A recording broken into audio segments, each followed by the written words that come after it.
Hello everyone, my name's Tim Elliott and it's a privilege to be with you today as I speak to you from my home to your home, and how glad I am that your pastor Troy invited me to be one of your guest speakers. We're neighbors of Troy and Tammy, and it's a privilege to be with you again.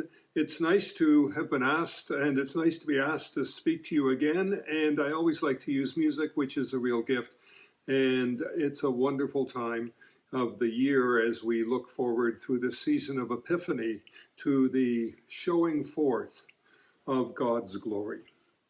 I suspect you've already thought of this, but just a thought.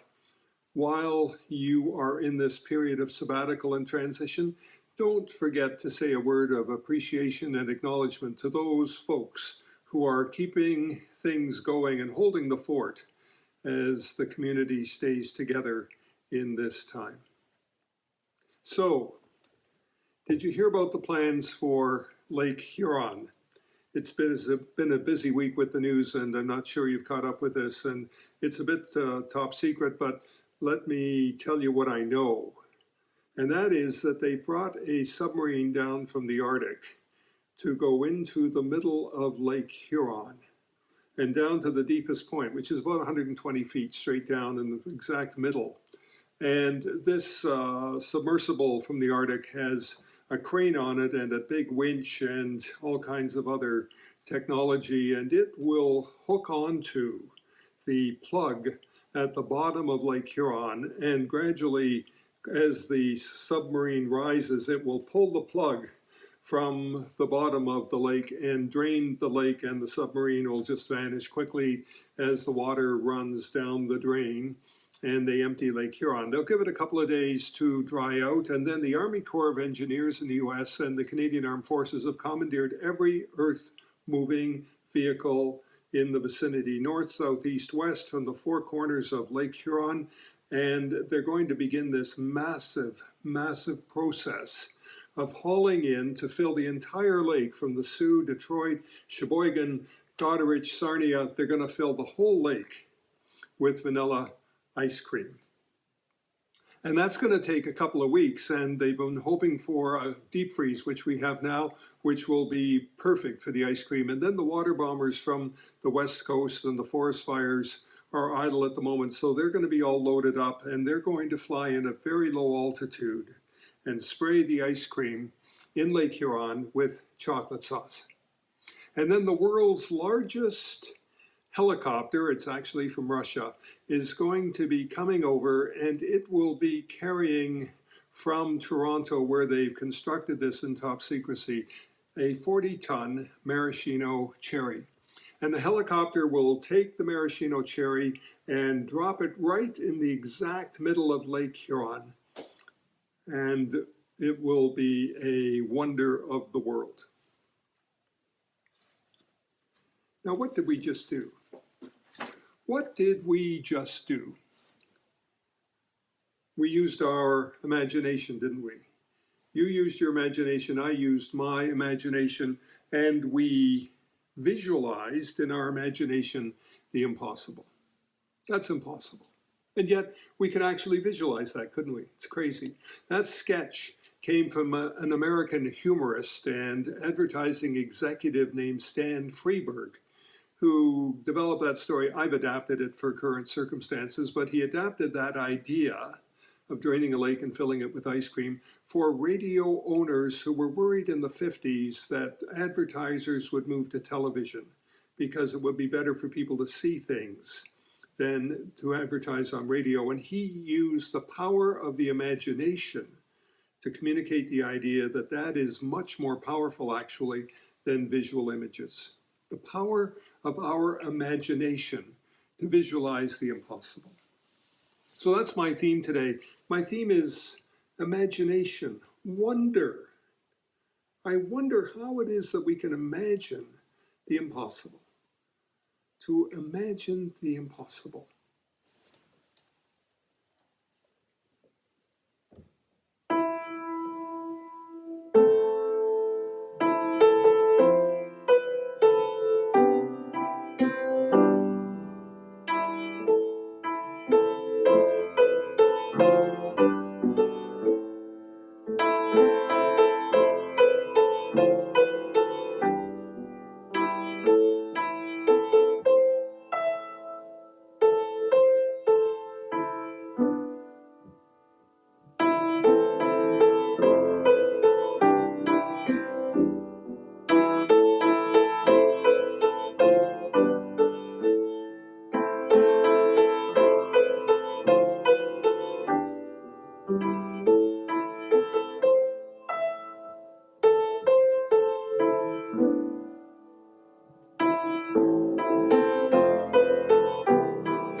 I wonder as I wander. A beautiful, beautiful song. You may know the words. I wonder as I wander out under the sky, how Jesus the Savior did come for to die for poor, ordinary people like you and like I.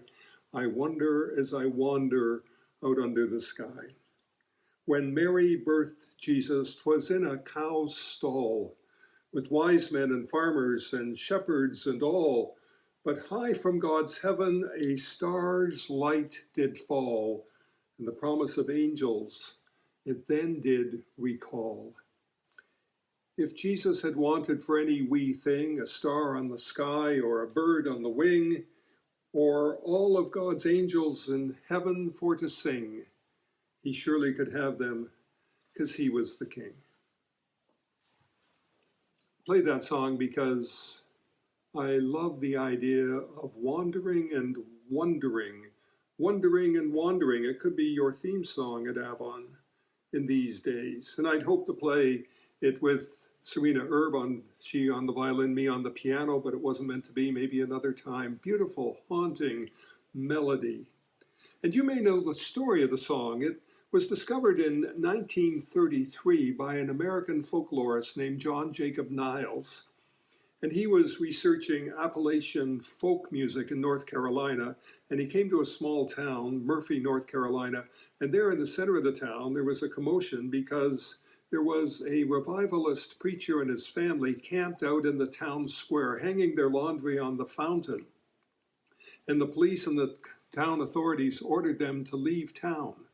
And the father begged for one more chance to have a revival meeting to raise enough money for gas. Meanwhile, John Jacob Niles, who ended up being a folk singer and songwriter, noticed that there was a little girl standing on a stage that was hooked up to the back of the car, and she was singing. So he went over and listened to her and took notes. And this is what she was singing: I wonder as I wander. This Appalachian song. So he wrote it down, and every time she sang it by invitation, he would give her a quarter, because he wanted her to sing it over and over and try and get the shape of the song, the lyrics and the tune. I wonder as I wander. And then he took those fragments of what he'd heard and transcribed on the spot and composed the larger version of these 4 rhyming lines that we know as the beautiful song often associated with Christmas. I wonder as I wander out under the sky.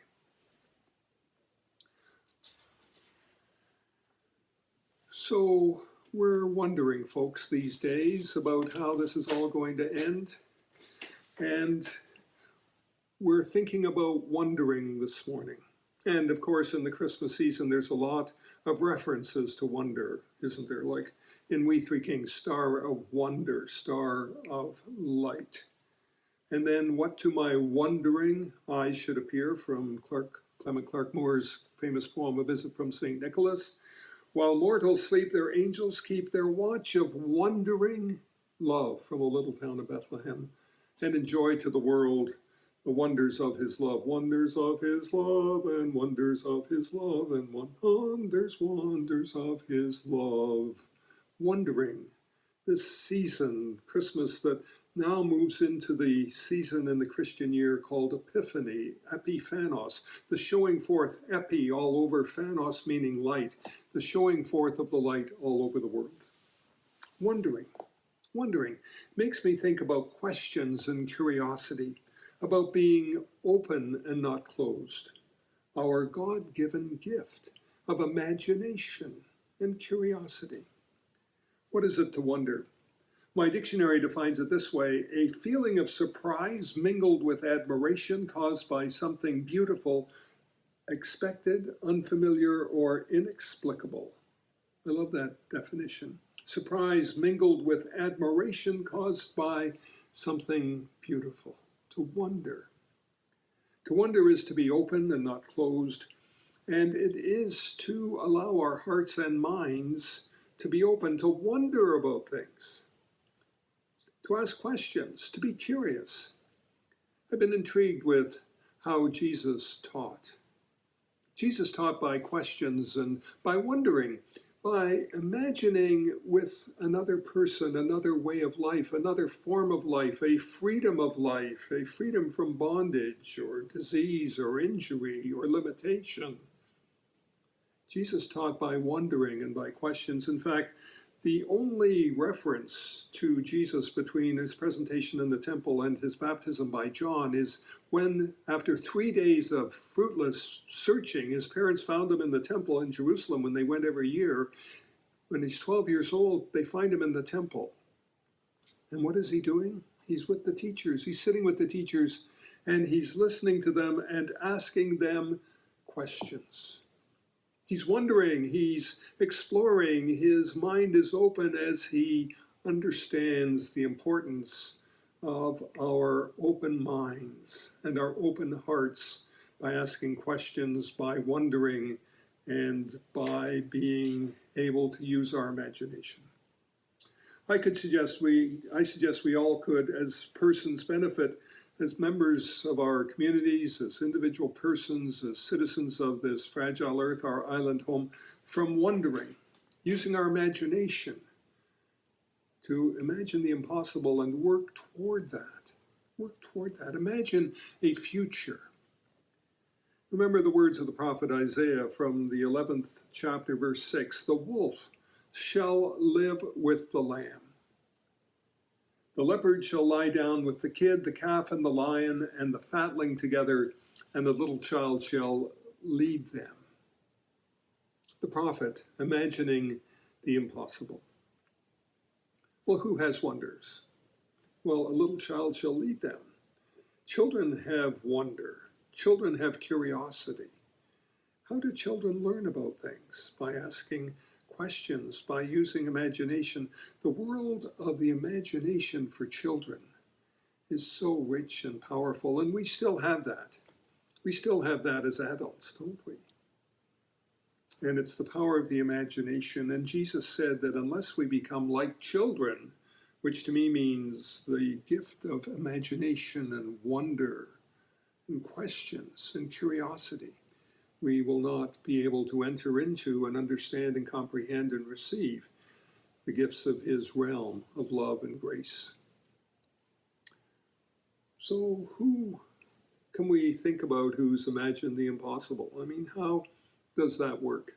Well, in our own town of Stratford, a underpaid and overworked telegraph operator at the railway station stayed up all night pondering, wondering, asking questions about the impossible. Thomas Edison came up with the design for the incandescent light bulb, for the phonograph, for the movie camera, for more efficient telegraphing, and for the alkaline storage battery. Just down the road in Brantford, Alexander Graham Bell imagined the impossible, people talking to each other over a wire. And people like you and like me, we can't really imagine the impossible, can we? Except, if we'd said to somebody 20 years ago, you're going to have one of these in your pocket or your purse. It's the impossible. Somewhere along the line, we can imagine the impossible. But maybe you're thinking, that's too much for me. I mean, I'm not an Edison. I'm not an Alexander Graham Bell. I'm not somebody that can invent things. I'm somebody dealing with a lot of problems in my life right now. Well, I heard a phrase, in fact, I read it in one of those books of daily meditations, those books that you buy with a thought for the day. Well, and I don't even know if I still have the book, and I can't retrieve where this came from, but here was the phrase that stuck with me. Turn worry into wonder.